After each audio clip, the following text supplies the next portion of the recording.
So grab your headphones, let the journey start. With Suzy's Vegas tales, she's stealing the heart. In the city of dreams, let's laugh and play. Suzy's Las Vegas podcast, come join the sway. Well, my dears, happy Tuesday. I have a twofer today. I have Liz Moore and I have Andy Perla, and they do SCORE. Liz is in insurance, and as you all know, you know me. So welcome to my show. Hi, you two. What's happening? Did you have a nice Easter? That's what I want to know. Great. I was at my daughter's in California. Okay. It was you? very pleasant, relaxing. And you were with your son? Yes. Yeah. Okay, cool. All right. So let's talk about you two. Let's talk about SCORE. Let's talk about insurance. And where would you like to start, Andy? I'm going to put you on a hot seat. Well, you know all about me because this is my third rodeo. Yes. With you. Well, we love it. Yeah. Be sure to like, subscribe, and share. As I've said, SCORE, what we do in 25 words or less is we help small businesses. Most of our clients have never been in business before. So we'll help them get started, we'll help them write a business plan, and we'll help them get funding. And once they're in business, we'll help them with their marketing and with their operations. And when they're ready to sell and retire to Las Vegas, we'll help them with the due diligence. Are you going to help them move too? Well, SCORE is a national organization. We have a chapter here in Las Vegas, one of 250 nationwide. Okay. So most of our clients are local, although with Zoom, I've been able to have clients all over the country. That's wonderful.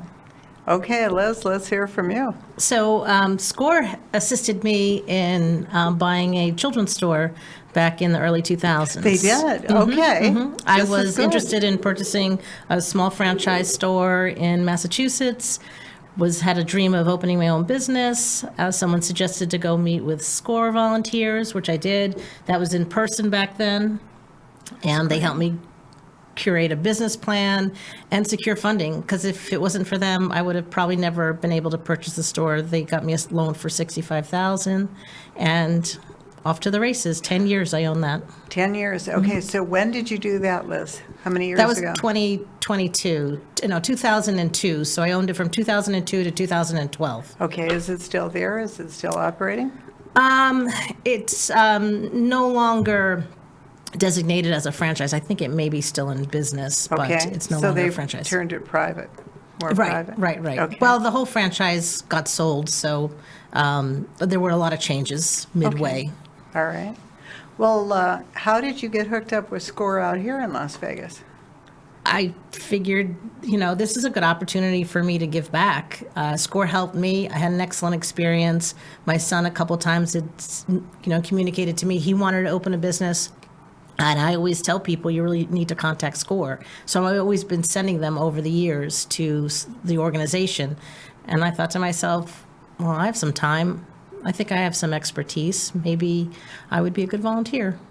Well, what do you think, Andy? Is she a good volunteer? She's a great volunteer. When someone joins and they become a prospective volunteer, like Liz was, they get assigned a coach.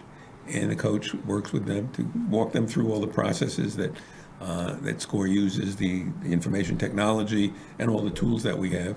And I happen to be Liz's coach.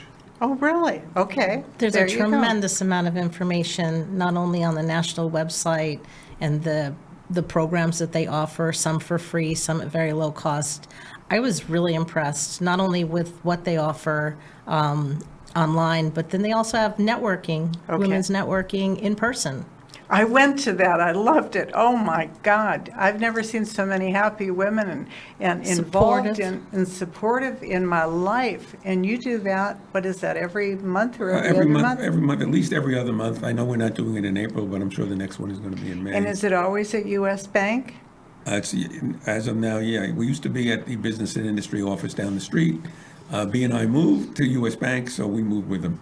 It's wonderful. If you're thinking about starting a business and you want to know about SCORE, these two are for you, let me tell you. I went, I was so surprised, and I was so happy. I met a lot of new people that I knew, and we got along famously. We really did. It was great. It's awesome. I'm Wonderful. new to Las Vegas, so it was Yeah. even nice to see people that I have met through other networking, being supportive of the organization, being supportive of Yeah. the meeting itself. So it was extremely successful. If you're thinking about opening a business, or if you have a business, or you're just a woman that loves to network, this was 10 out of 10. Yeah. This had to be one of the best networking events I've ever seen in my life. And everybody wanted to help each other. I mean, that's a big deal. Usually you go to a networking event, maybe you're going to talk to 2 or 3 people. I must have talked to at least 30 different people. You're while I was lucky if there. you can make a couple connections. Oh, my- This was completely different. Yeah, it was wonderful. And in addition to networking, we'll usually have some kind of training. We'll have someone from a bank talking about getting loans and things like that. I know with this particular one that you went to, we had some very satisfied SCORE clients talking about their experience, and they get very emotional about it. I mean, one of them was really, she was almost Absolutely. jumping up and down and having the audience jumping up and down. She did, didn't she? Yes, she did. Yeah. Well, the lady that we're talking about, she's had quite an interesting story, didn't she? Yes. Yeah. Yep.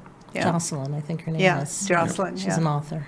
Oh, wow. Without a doubt. I mean, she had everybody in the palm of her hand. I mean, it was just amazing. She was a storyteller. Yeah. So you could see Yeah. that she had a story, and it Yeah. resonated with a lot of people. So besides SCORE, we know Andy's background, and we delved into yours a little bit last week, but I wanted you back on because I was so interested in your story.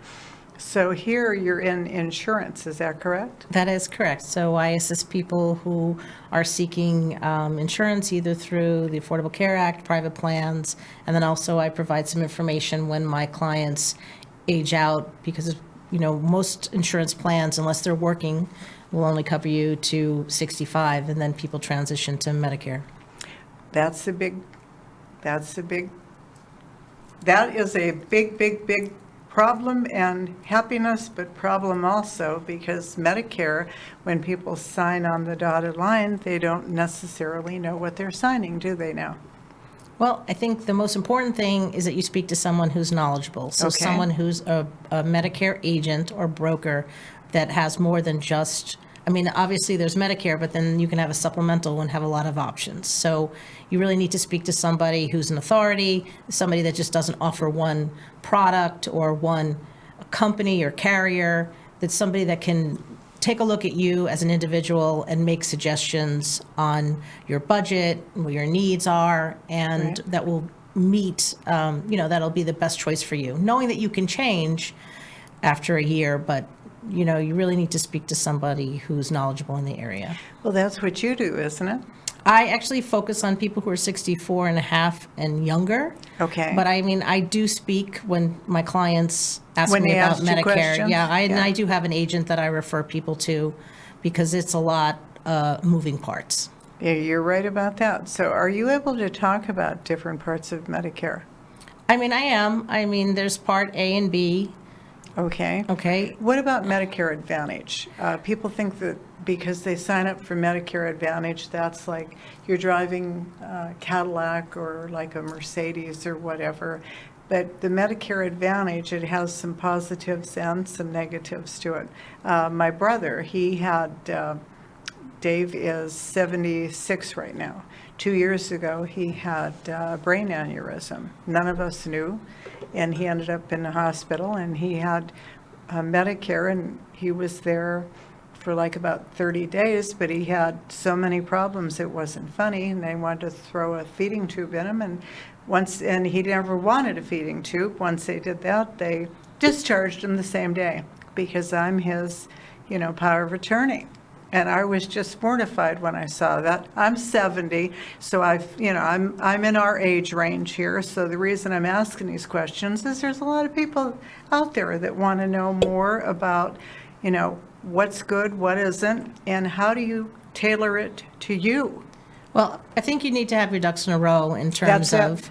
of if for whatever reason you can't make decisions on your behalf, that you have a trusted person or persons that are going to be able to make those decisions on what you want. Exactly. So, and that needs to be done legally and indicated before there's an incident, Yeah, that big happens. time. So Yeah. that's really important. Everyone should have that a person in their best interest that's going to make decisions based on what they desire. So there's to speak on Medicare and Medicare Advantage. Straight Medicare is Part A and B, and then there's Medicare Advantage. Medicare Advantage is a different program. It's people sign into a contractual agreement where they have a team that's going to be the ones to oversee their care, basically. And a lot of times you have to go to a primary care physician before you go to a specialist. Correct. To get an MRI or to see an orthopedist or whatever your need be. You have to get that letter. You know, do. the You have to referral. get the The referral. You got to yes. get approval. Right. It can postpone treatment, may postpone testing. It just all depends. And then if you're out of network, then it's a real nightmare. Well, they will definitely, you need to be a network if you want to. Usually you see their doctors, their testing facilities, their blood draws, they're trying to keep everything under one umbrella. And generally, I've found in the past, I don't know how true it is with all of them, but in Medicare Advantage, there's a lot more PAs than there are doctors. Well, I can't really speak on that. Have you been through this yet out in Las Vegas or not? Well, for my own care, I've noticed I've seen a lot of PAs.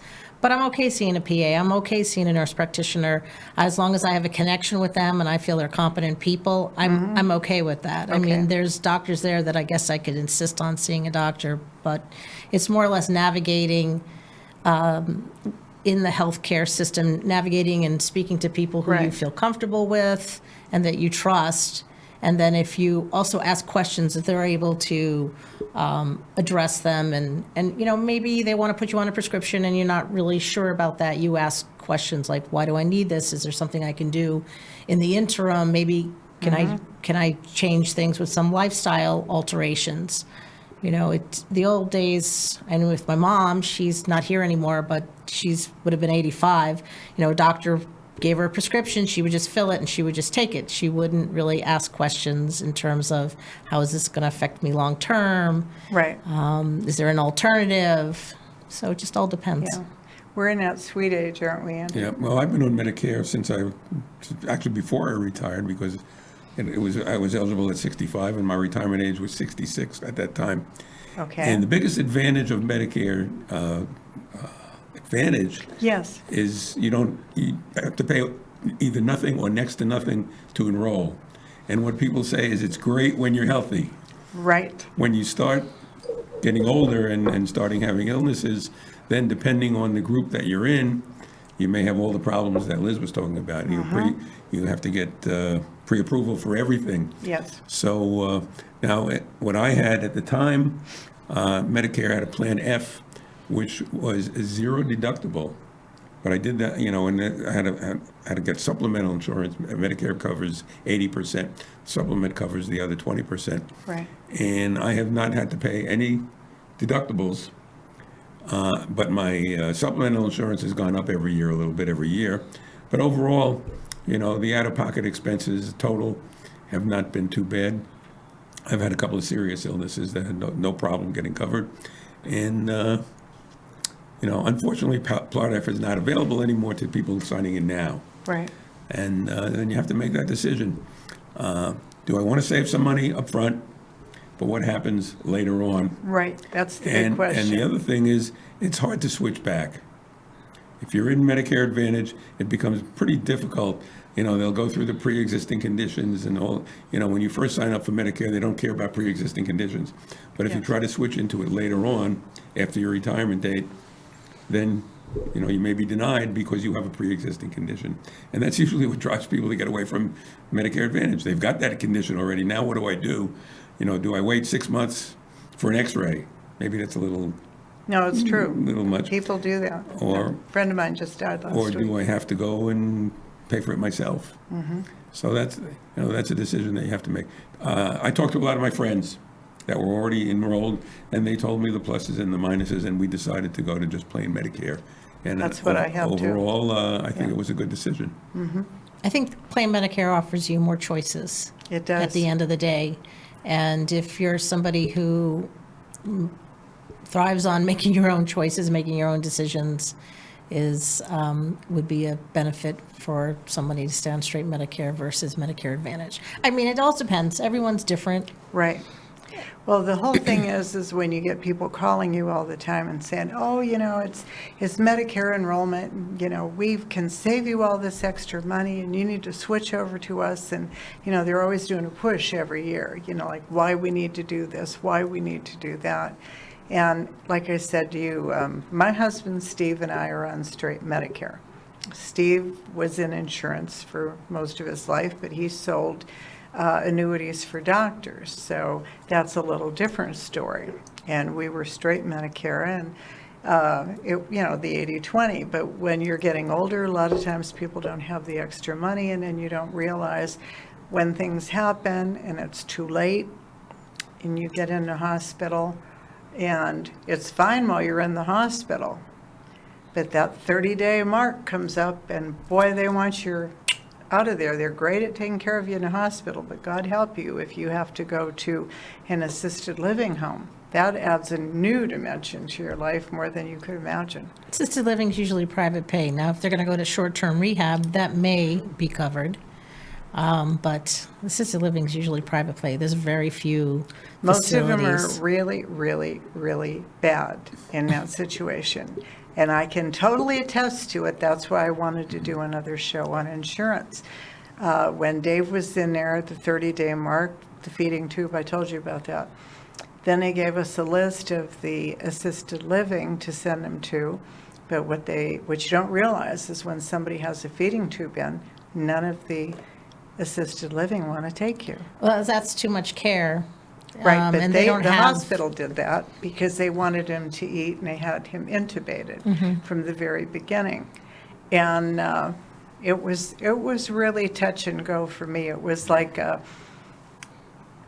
I'm learning on the job training. I mean, to the point of like, oh my God.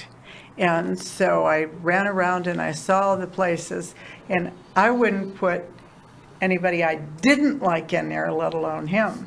And then I find out that I'm talking to these different people. Well, this woman can help if you give her $3,500. She can tell you how to get into the better homes and all this stuff. So I'm listening to all this stuff. And finally, I realize most people don't know this, but even though you have Medicare Advantage, at the end of every month, you can, if you're in that hospital and you need help more than what you're going to have with your plan, you have to cancel that plan at the end of that month. The person has to stay in the hospital for 3 days on straight Medicare and be covered by straight Medicare and then go to regular Medicare. Ask me. I don't want to know these things. I swear to God, I don't want to know them. And I literally did all the work for a guy in Henderson, and it was a beautiful place. He was too lazy to call the hospital, and I says, you wouldn't, go fly a kite. So I talked to Los Ventanos, and she's telling me the story. She said, well, we all bid on all those patients that go into the hospital, and but your brother is on Medicare Advantage, and we can't touch him. I said, no, he's straight Medicare. You have to call, she said, the hospital never changed it. You have to call the hospital. I called him and I said, do your job. Next thing I know, next day, we got him a bed. So Los Ventanos, my doctor, he said to me, Dr. Hansen said, how the hell did you get him in there? And I said, it's a little secret, but I did tell him. So Dave was in there from the 6th to the 20th. So he was in there for 2 weeks. They took care of him at Los Ventanos. That's very high end, very nice. 20th, started $300 a day. I had to put him into my house. He was in my house living with us for about 6 months. But that's why I said I really want to talk about how people, before they get into this situation, they know a little bit about it before it's too late. Like with me, I didn't know, and then it was dropped on my lap. That's why I wanted to talk to you guys about this. So the most important part is that she was advocating for her brother. You betcha. I mean, he had somebody in his corner. Right. And then the second part was that she learned what she needed to do to get him the care that he needed. Exactly. So assisted living usually is for people who maybe need a little help with ADLs, activities of daily living. Right. But basically they're in their own apartment and they're caring for themselves. Then there's short-term rehab. Short-term rehab you go to maybe after a hip replacement or after a knee replacement or an illness, maybe open heart surgery. But ideally they want to rehab you, get you better, and send you home. Right. And if not, then you have to transition to the long-term care part if the facility has it, or go to a long-term care facility. Right. And it's very expensive. Very expensive. Extremely expensive. Have you guys checked the prices? Not lately. You don't no. want to know. I mean, back when I wanna was in stay that your house industry, it forever. was about $10,000 to $12,000 a month. But I'm sure that was back in the 90s. So Yeah. I Exactly. can't even imagine what it would be. Assisted living is probably low end, 35, 4,000 to It 7. depends. I know people on assisted living that are paying over $10,000. Yes. There you go. a month. Exactly. But they're getting meals, Right.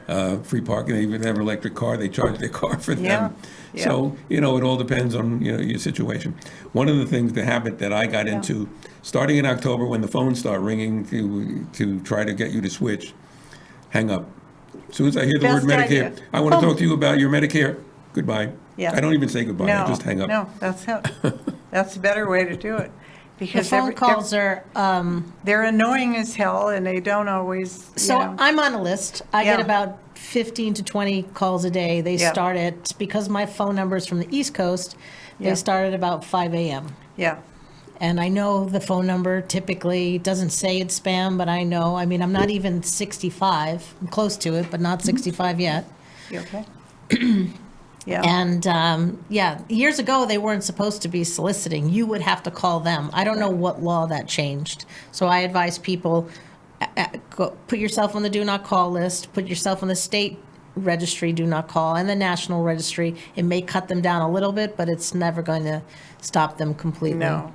I think the phone carriers, I know, like with Verizon, I was surprised. I went to see them a couple of weeks ago, and they were saying about the spam and the do not call, and then he said, no, I can do something for you. So it's kind of funny when a person calls on my phone now, I'm looking what they want to say before they say it. Okay, no, It's an AI. no again. Thank you very right, much. Right now, AI, you call people and they'll say, state your name and we'll see if they're in.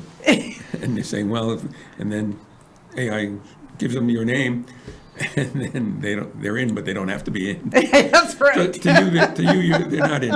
And it gets annoying after a while, but Yeah. it's necessary with all the lousy calls we get. Yeah, yeah. And my phone company has some pretty good spam filters, but they're not good. They're No, not 100%. none of them are 100%. Absolutely. It's just tough when people may have some forgetfulness or they don't understand why they're getting all these phone calls. That's exactly It can be right. very overwhelming to them. Yeah. And it's a toughie.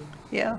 So if you were going to tell somebody that hit 65 or 66 and they're going to retire and they're going to get into Medicare, what would be the first thing you would tell them as far as the insurance, about listening to what the people say, ask questions? What would you? I would tell them to talk to people who are already enrolled and Right. find out their experience, and both Medicare and Medicare Advantage, Yeah. and find out whether they are happy with it, Exactly. both from a cost standpoint and from a performance standpoint, and then, which is what we did, my wife and I. Yeah. And we made the decision based on just talking to people who already have experienced it.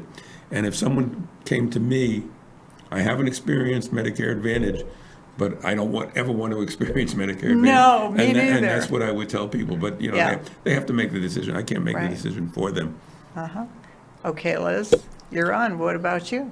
Similar to what Andy said, when you go to a dentist or a mechanic, you ask for a referral. So right Sure. there, he's asking Yeah. experience of other people. And then I would talk to a broker who is licensed in your state, not just for one product or one carrier because they can't present you the options.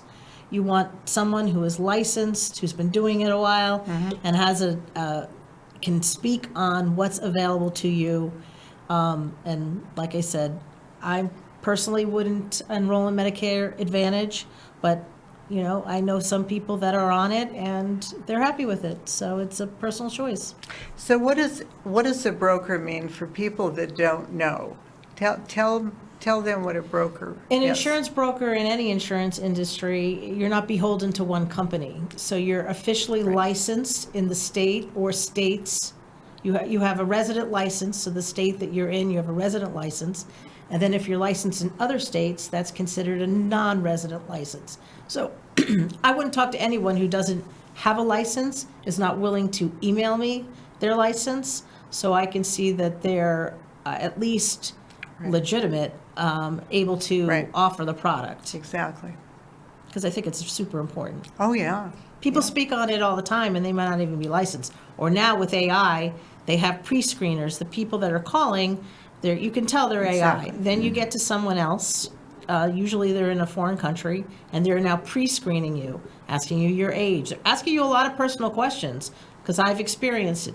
How old are you? Do you make your own decisions? Do you have Medicare Part A and B? Would you like to save some money? They really rope you in and think that you're going to be getting a better deal by transitioning.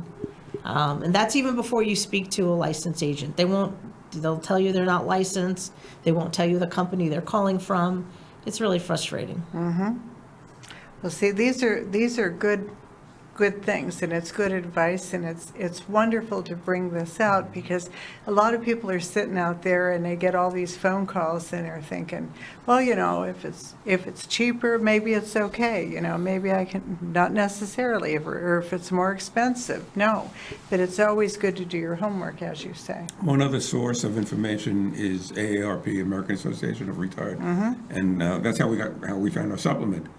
It's AARP? Through AARP. That's great. That's good to know. And my insurance card actually says AARP, even though it's Hartford.